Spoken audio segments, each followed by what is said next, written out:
राम सेतु बनने के समय क्यों प्रभु श्री राम अपने आप को साधारण मानव सोचने लगे? क्या राम सेतु बनाना राम जी के बस में था?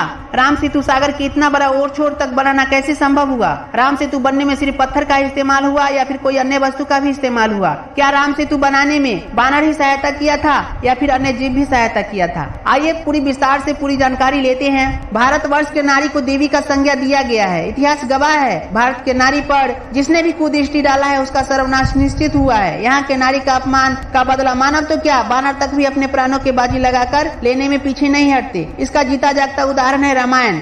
आप सब जानते हैं कई युग बीते हैं, अभी कलयुग चल रहा है। ऐसे ही त्रेता युग की बात है। उस समय रावण अपने आप को भगवान से भी ऊपर समझता था। रावण माँ सीता के रूप पर मोहित हो गया और उन्हें हरकर लंका ले गया, जो कि अभी श्रीलंका कहा जाता है। राम जी लक्ष्मण जी बड़ी बेचैन हुए, पर माँ सीता की कहीं भी पता न लगा। फिर उन्हें बानर के राजा सुग्रीव से सहायता लेना पड़ा। उस समय हनुमान जी सुग्रीव के अनुयायी थे, उनके गुप्तचर थे। पहले राम जी को हनुमान जी से भेंट हुई और हनुमान जी बानर के राजा सुग्रीव के पास राम जी लक्ष्मण जी को ले गए।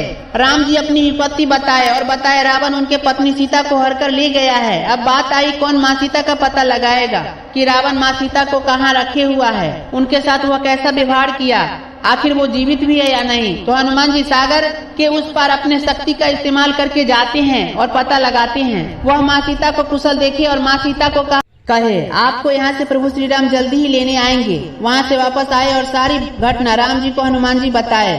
अब आई बात इतना विशाल आकार के सागर को कैसे पार किया जाए। तो बात आई सागर पर सेतु बांधने की। राम जी सागर से पूछे तुम्हारे ऊपर सेतु बांध सकता हूँ? तो सागर सहमति दिया और साथ ही बताया कि आपके बानर सेना में नल नील नामक 2 बानर है, उसे श्राप मिला हुआ है कि वह जो भी वस्तु को पानी में फेंकेगा वह डूबेगा नहीं, तैरने लगेगा। आज उसका श्राप आपको वरदान के रूप में पुल सेतु बांधने में काम आएंगे। बड़ा बड़ा पत्थर फेंकना नल नील चालू किया। यह क्या, पत्थर तो डूबा नहीं पर वह इधर उधर बिखर रहा है, सागर के प्रवाह में भागा जा रहा है। तब हनुमान जी कहे इसका एक ही उपाय है, सब पत्थर को बांध कर रखने का। वह सभी पत्थर पर राम राम लिखना आरंभ किए और परिणाम तक सभी पत्थर आपस में जुड़ते गए। इस तरह सेतु का काम तेजी से होने लगा। सभी पत्थर पर राम राम लिखकर नल नील पत्थर पानी में फेंकते, सभी पत्थर आपस में जुड़ते चले जाते और उस पत्थर को सागर के प्रवाह भी छू नहीं पाता। एक दिन की बात है, सेतु का निर्माण आधा ही हुआ था। शाम का समय हो गया, सभी बानर सेतु के निर्माण में लगे हुए थे। वह सब विश्राम के लिए चले गए। राम जी सोचे मेरे लिए सभी इतना परिश्रम कर रहा है और मैं आराम से बैठा रहता हूँ, जरा मैं भी सेतु कार्य का भागी बनूं। और एक पत्थर को उठाते हैं और सागर में फेंकते हैं। जैसे ही पत्थर सागर में फेंके वह पत्थर डूब गया। पत्थर को डूबते देख वह इधर उधर देखे कि कोई देख तो नहीं लिया। अपने आप को शर्मिंदगी महसूस करने लगे। ये सब बात हनुमान जी देख लिया और बोले जय श्री राम। राम जी हनुमान को देखकर अपने आप में और शर्मिंदगी महसूस करने लगे और सोचने लगे मैं इन सब बानरों से भी तुच्छ हूँ। हनुमान जी कहते हैं प्रभु आपकी महानता का संसार को मालूम होना चाहिए कि जिस वस्तु को स्वयं भगवान छोड़ दे तो उसका क्या अस्तित्व रहेगा, वो तो मिट ही जाएगा, वह तो डूब ही जाएगा। जिस तरह पत्थर डूब गया और जो आपके नाम का अपने जीवन में स्मरण करेगा वह बिल्कुल इस पत्थर के भांति अड़ा रहेगा, डूबेगा नहीं, जिसे सागर के तेज धार भी कुछ अहित नहीं कर पाया। उसी तरह आपके नाम का गुणगान करने वाला हर कठिन परिस्थिति में भी अड़ा नजर आएगा।